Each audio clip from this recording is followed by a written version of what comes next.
Mesdames et messieurs, bonjour et bienvenue dans le journal de la rédaction. Voici les titres de ce jeudi 22 décembre. Nous parlerons de la situation sécuritaire en République de Centrafrique. L'ONU a salué une nette amélioration du climat, même s'il reste encore des efforts à faire. Économie, depuis le 15 décembre dernier, la Banque des États de l'Afrique centrale a fait circuler les nouveaux billets dans les pays de la zone CEMAC et vous verrez que la nouvelle gamme de billets plaît beaucoup aux Centrafricains. Enfin, l'Allemagne a restitué au Nigeria 22 bronzes volés. Il s'agit de plaques et de sculptures en métal qui appartenaient à l'ancien royaume de Bénin et qui avaient été pillées durant l'époque coloniale.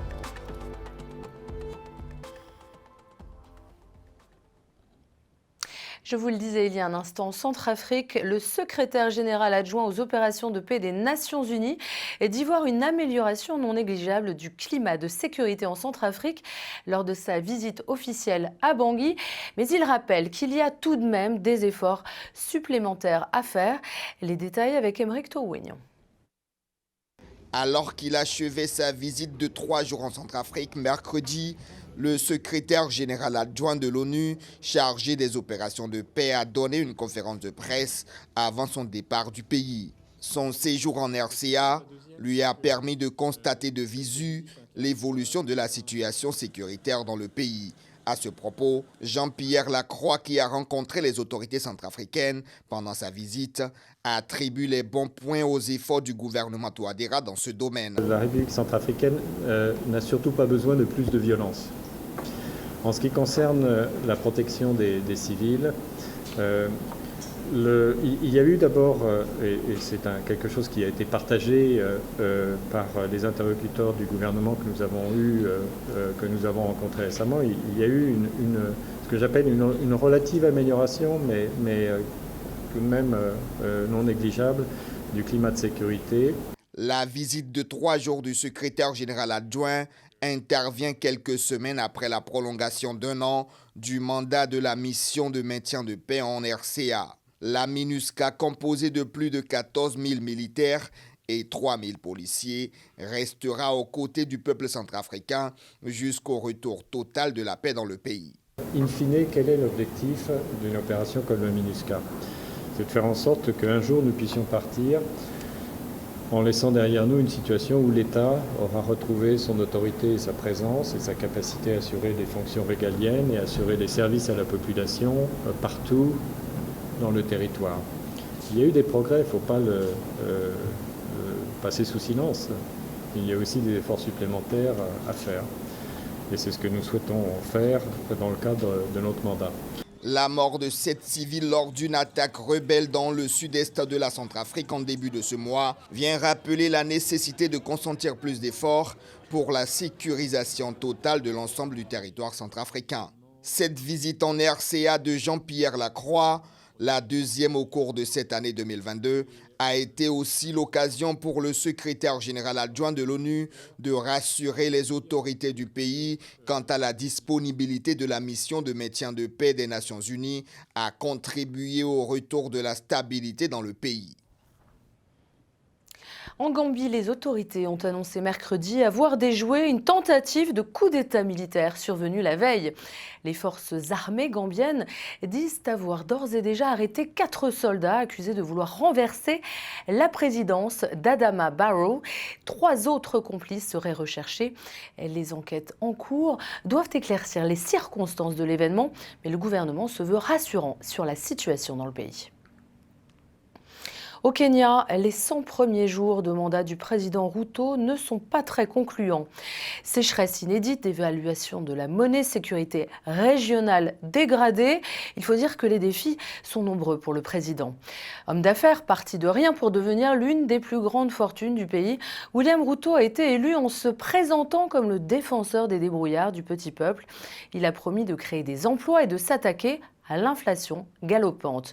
Pourtant, depuis son élection, pour beaucoup de citoyens, la vie est plus dure. Aymeric Towignon. Fini les moments d'euphorie au lendemain de l'élection de William Ruto à la présidentielle au Kenya. 100 jours après son investiture, c'est la désillusion dans le rang de nombreux citoyens du pays. Une bonne partie des promesses faites par le candidat Ruto, surtout celles qui devraient voir le jour dès sa prise de fonction, peinent à être concrétisées. Les 100 premiers jours furent une déception dans la mesure où l'administration ne tient pas ses promesses. Ils ont fait des promesses très claires et concrètes qui devaient être concrétisées au cours des 100 premiers jours. Pour certaines d'entre elles, ils ont demandé plus de temps au lieu de 100 jours. Ils ont demandé 1 an. Pour d'autres, ils ont préféré leur tourner le dos. Pour beaucoup d'électeurs, le nouveau président n'a pas encore fait suffisamment pour améliorer le sort des Kenyans. Après son entrée au State House, le palais présidentiel, William Ruto a réduit certaines subventions, notamment sur le carburant mis en place par son prédécesseur Uhuru Kenyatta, dont il était le vice-président. L'emblématique fonds des débrouillards, même s'il a été lancé en novembre, ne fait pas de prêts sans intérêt comme promis pendant la campagne. Selon cet analyste, toutes les promesses de campagne de l'équipe Ruto se heurtent à la dure réalité du pouvoir. Les 100 premiers jours sont toujours difficiles. C'est un nouveau gouvernement. Vous savez, vous avez l'impression que les membres du gouvernement ont sous-estimé la gestion du gouvernement. Ils ne savent pas à quel point c'est énorme. Ce n'est pas facile de diriger un gouvernement. Le gouvernement est grand et ses défis aussi. Vous avez le sentiment qu'ils commencent à comprendre que ce n'est pas aussi facile qu'ils le pensaient.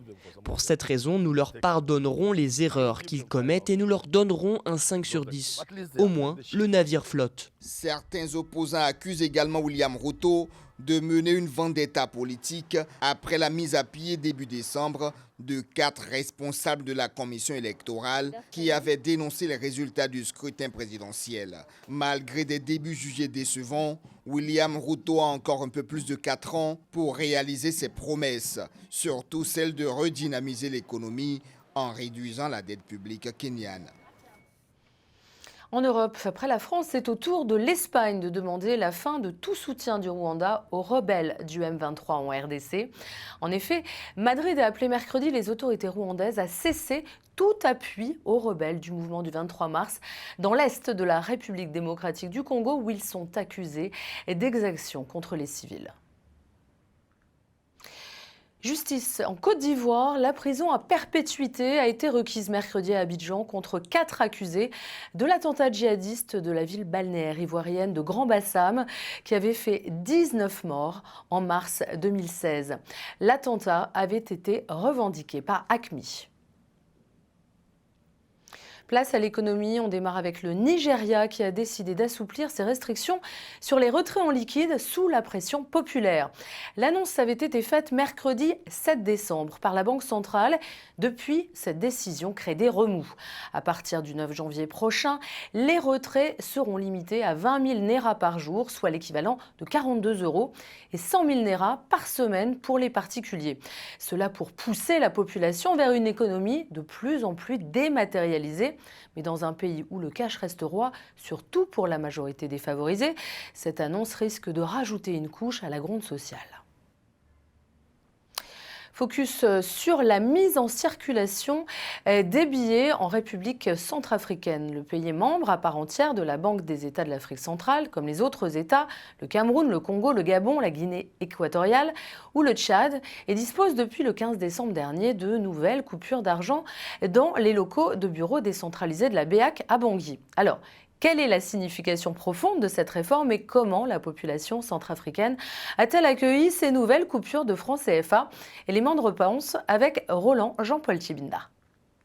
Les nouvelles coupures de billets de la BEAC sont constituées de 500, 1000, 2000, 5000 et 10 000 francs CFA qui sont disponibles depuis le 15 décembre 2022 parmi les anciennes coupures de même valeur encore en circulation dans la capitale centrafricaine. La nouvelle gamme de billets, plus compacte, plus moderne et mieux sécurisée, consacre le principe d'homogénéité des signes monétaires et à l'intégration sous-régionale au recto de toutes les dénominations. Valorise aussi, à travers ces iconographies au verso de toutes les dénominations, les valeurs de l'émergence de la CEMAC, que sont l'éducation, la santé, et l'agriculture moderne, ainsi que les thématiques sociétales de l'heure, que sont la protection de l'environnement et la place de la femme dans la société. Les tout premiers bénéficiaires de ces billets sont les fonctionnaires de l'État et les particuliers, opérateurs économiques qui ont des comptes en banque. Et la réaction est divergente. Voilà, bon, j'ai eu peur parce que je ne suis pas informé. Je n'ai pas écouté à la radio. Bien sûr que j'ai écouté ça de bouche à l'oreille. Mais... Oui, je préfère les nouvelles billets là. Parce que sur les nouvelles billets là, j'ai vu les tâches de CEMAC là sur ça et puis les animaux de notre pays. Il faut dire que ces nouveaux billets de banque viennent ainsi renforcer la capacité des anciens dont bon nombre sont toujours disponibles. Dans ce cas bien précis, comment les spécialistes en la matière vont-ils assurer la gestion de ces deux catégories de billets de même valeur dans les transactions financières de la place? Avant la gamme 2002, il y a la gamme 1992. C'est toujours qui est encore, même si c'est rare, mais c'est une gamme qui a le cours légal. Donc le comité a décidé de démonétiser cette gamme et donc de le priver du cours légal et pouvoir libératoire sur l'ensemble du territoire à compter du 1er mars 2020. Voilà qui rassure en cette fin d'année 2022 et pour les années à venir, parallèlement à la problématique des insuffisances grandissantes des pièces de monnaie qui constituent à l'heure actuelle une épée de Damoclès sur les rapports entre clients et commerçants de plus en plus tendus par le fait que ces billets de banque proposés par les premiers n'ont pas de retour en pièces de monnaie qui malheureusement sont avalés, si on peut le dire ainsi, par les machines à sous des jeux d'échecs qui inondent la capitale centrafricaine. L'Allemagne a restitué au Nigeria 22 bronzes volés au royaume de Bénin. L'Allemagne donc a restitué ces pièces pillées durant l'époque coloniale. La restitution a été officialisée au cours d'une cérémonie à Abuja.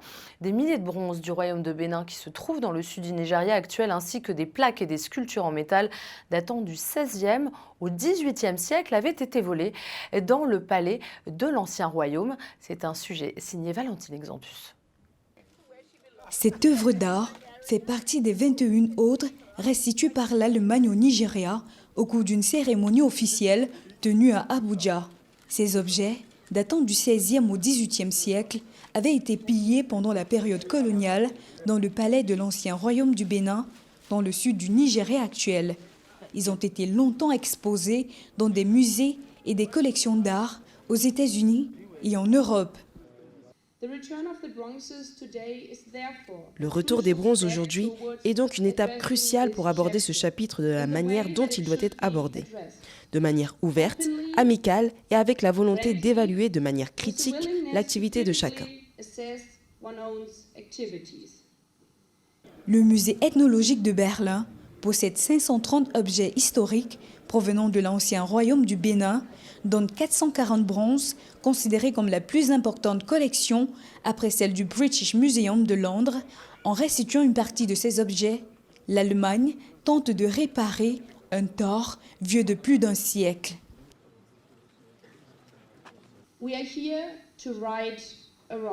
Nous sommes ici pour redresser un tort. Des fonctionnaires de mon pays se sont battus pour les bronzes, sachant qu'ils avaient été volés.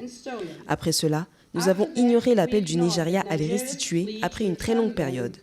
C'était mal de les prendre, mais c'était aussi mal de les garder. C'est une histoire du colonialisme européen.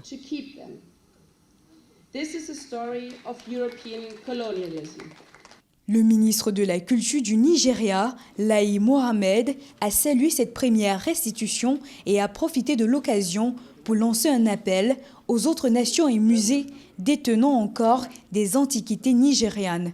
Un appel à suivre l'exemple de l'Allemagne. Le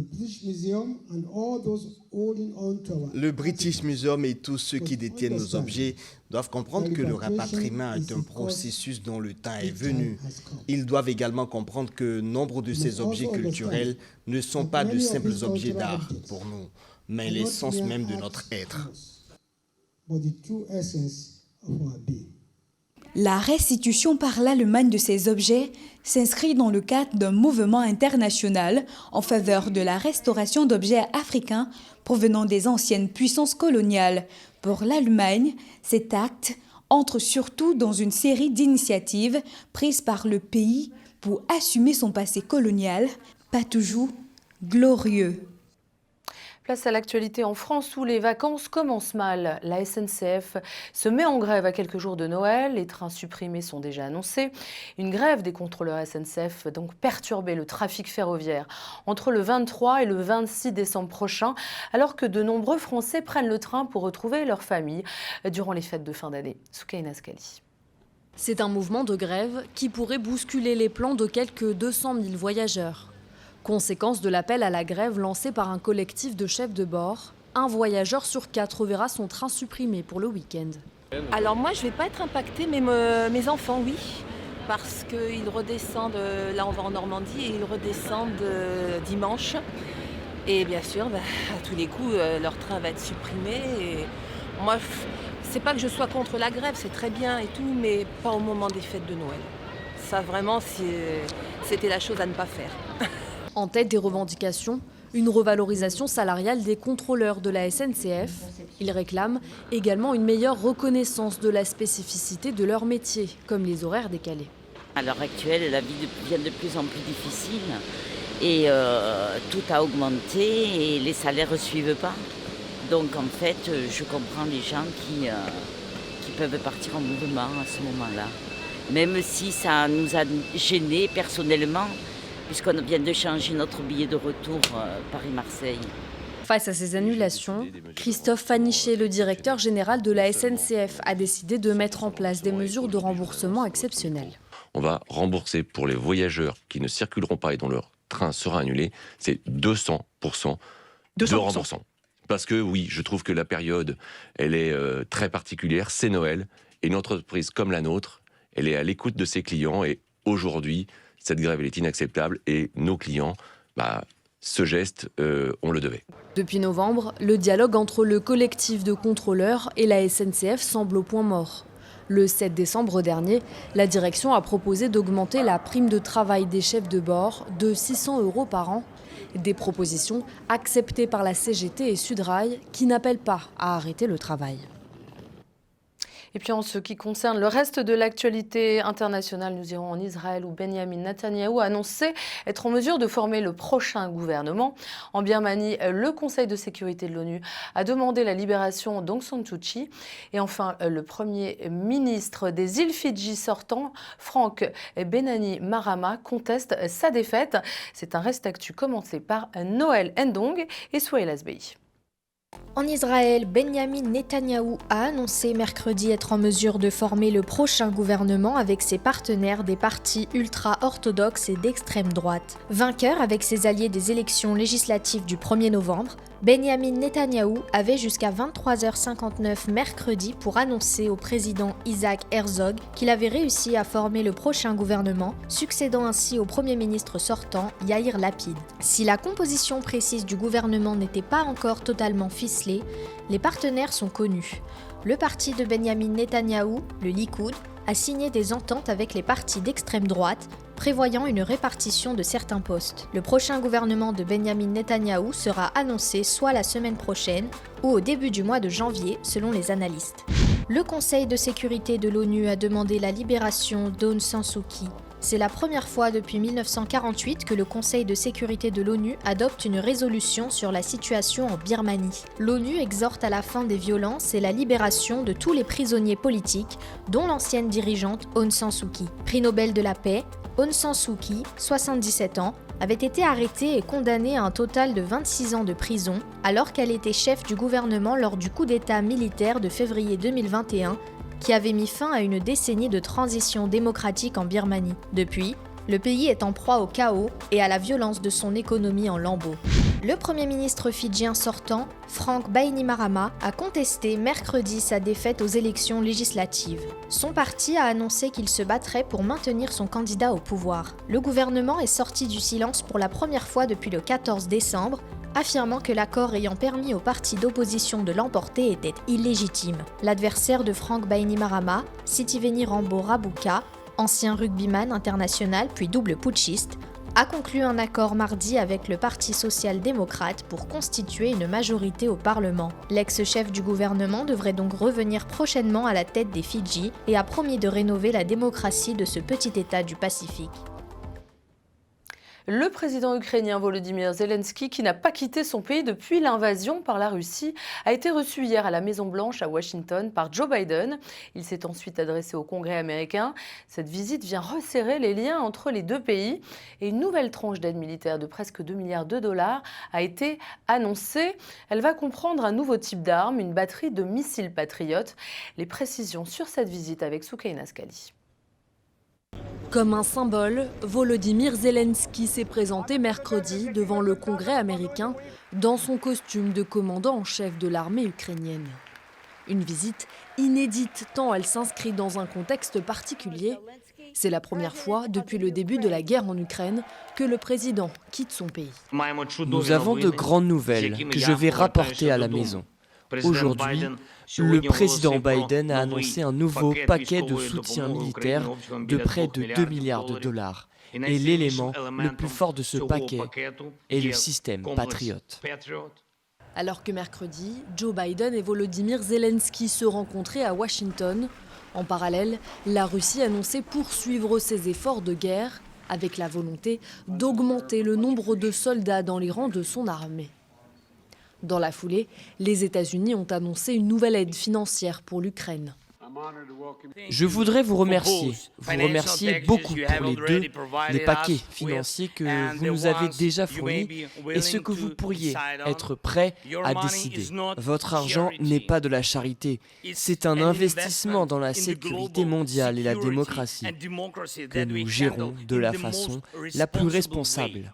Dans un discours entrecoupé d'ovations du Congrès américain, le président ukrainien n'a cessé de marteler que cette guerre devait concerner tout le monde et ne pouvait être reportée ou gelée. Discours entendu par son homologue américain Joe Biden. Nous comprenons au plus profond de nous-mêmes que le combat de l'Ukraine fait partie de quelque chose de bien plus grand. Le peuple américain sait que si nous restons les bras croisés face à des attaques aussi flagrantes contre la liberté et la démocratie et les principes fondamentaux de souveraineté, le monde sera certainement confronté à de pires conséquences. Avec cette visite jugée historique aux États-Unis, Volodymyr Zelensky continue d'incarner sa cause. Mais cette rencontre n'est pas au goût de la Russie, qui accuse Washington de mener une guerre indirecte contre Moscou. C'est un véritable retour en arrière et un viol des droits humains fondamentaux qui vient frapper les jeunes femmes en Afghanistan. L'accès à l'université est désormais interdit aux femmes sur une décision des talibans. Les jeunes filles étaient déjà privées d'enseignement secondaire depuis l'accession au pouvoir des fondamentalistes islamistes en août 2021. Et cette décision intervient dans un pays où l'éducation devient progressivement réservée aux hommes. Souhaitez l'ASBI. C'est dans la nuit de mardi à mercredi que le régime des talibans a annoncé que les universités afghanes publiques et privées étaient désormais interdites aux femmes, et ce, pour une durée indéterminée. Le régime ultra-rigoriste n'a pas fourni d'explication pour justifier cette décision qui indigne profondément les étudiantes, privées brutalement d'accès aux établissements scolaires. Les talibans se concentrent entièrement sur la manière d'exclure les femmes. Ils ne veulent pas que les femmes participent au développement du pays et travaillent aux côtés de nos frères. Ils veulent seulement que les femmes restent à la maison et donnent naissance à des enfants. C'est tout. Ils ne veulent rien de plus pour elles. Une décision radicale qui a fait réagir les réseaux sociaux avec l'émergence du hashtag #LetHerLearn, laissez-les apprendre. De nombreux témoignages d'indignation et de soutien à travers le monde sont apparus sous ce hashtag. Le porte-parole du département d'État américain, Ned Price, a lui aussi vivement critiqué cette annonce. Les talibans devraient s'attendre à ce que cette décision, qui contredit les engagements qu'ils ont eus eux-mêmes, pris publiquement et devant leur peuple, ait des conséquences concrètes pour eux. Ils savent qu'avec la mesure qu'ils ont prise, ils ont sérieusement, peut-être même irrémédiablement, sapé l'une de leurs plus profondes ambitions dans l'un des autres domaines dans lesquels ils cherchent à progresser, à savoir l'amélioration et le renforcement des relations avec les États-Unis et le reste du monde. Déjà privés d'accès à plusieurs lieux, tels que les parcs, les jardins, les salles de sport ou encore les bains publics, les femmes afghanes voient la liste de leur liberté rognée par un régime taliban de plus en plus décrié. C'est la fin de ce journal. Merci de nous avoir suivis. Quant à moi, je vous retrouve dès ce soir pour de nouvelles informations. Bonne journée à tous.